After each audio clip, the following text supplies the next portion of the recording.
Okay pa rin ba manibela natin? Ayan, tumatabingi. Siguro sa kalsada na yan. So yun guys, gusto ko lang po sana kayong imbitahan, no? Na-invite kasi din tayo. So let me spread the word na tayo po ay naimbitahan sa SMX Convention. Daan na kayo ladies. So sa SMX Convention sa October 24 to 26, meron po tayong event dyan na EVAP. Ano po yung EVAP? Electric Vehicles Association of the Philippines.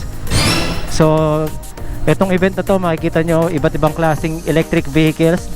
So welcome to the new new technology, no? So yun yung makikita natin doon. Expect syempre kahit papano ito ay hindi nyo nakikita basta-basta sa kalsada. So this is the perfect time na ma-enjoy nyo kung ano mga nagagawa, no, na nangyayari dito sa ating technology.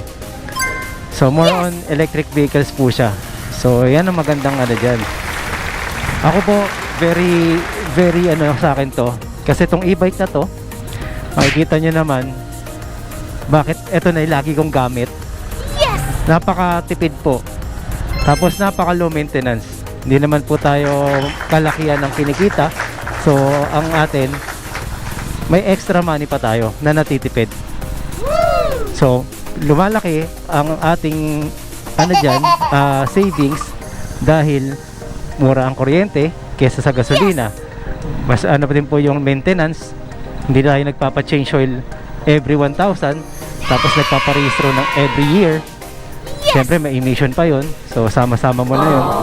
So wear and tear, yung mga sa kasi scooter type, di ba, ginagamit ko may belt po yan, so palit-palit din ang belt, bola. So clutch lining, po yan, nauupod. So dito po, siya,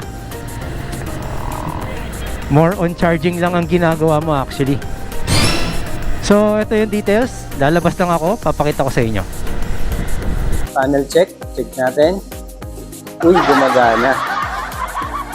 So common na sira ng ng WSP na electric bike na to ay yung panel. Okay? So, tingnan natin. So yun, nakapag-panel check tayo ngayon. So, check natin itong schedule natin for October. So, invite ko po kayo sa October 24 to 26. Kita-kits po tayo dyan sa SMX Mall of Asia. So, sa Convention Center, meron po tayong event na EVAP, no? Electric Vehicles Association of the Philippines. Yan. So, lahat po, everything about electric vehicles.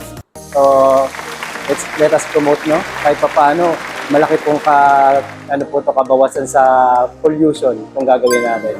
At ipropromote natin ang ating mga alternative, no, na transportation na ginagamit natin. So, bibigyan ko kayo ng QR code. Ito. So, October 24 to 26, ayan po siya. Then, libre po yung admission nito. So, pwede po kayong pumasok. Basta mag-register lang po kayo. So, may mga raffle prizes din po pala, no? I-check nyo po. Malay nyo, di ba? Walang puhunan, pero malay nyo, umuwi kayo na naka-e-bike. I don't know kung anong e-bike.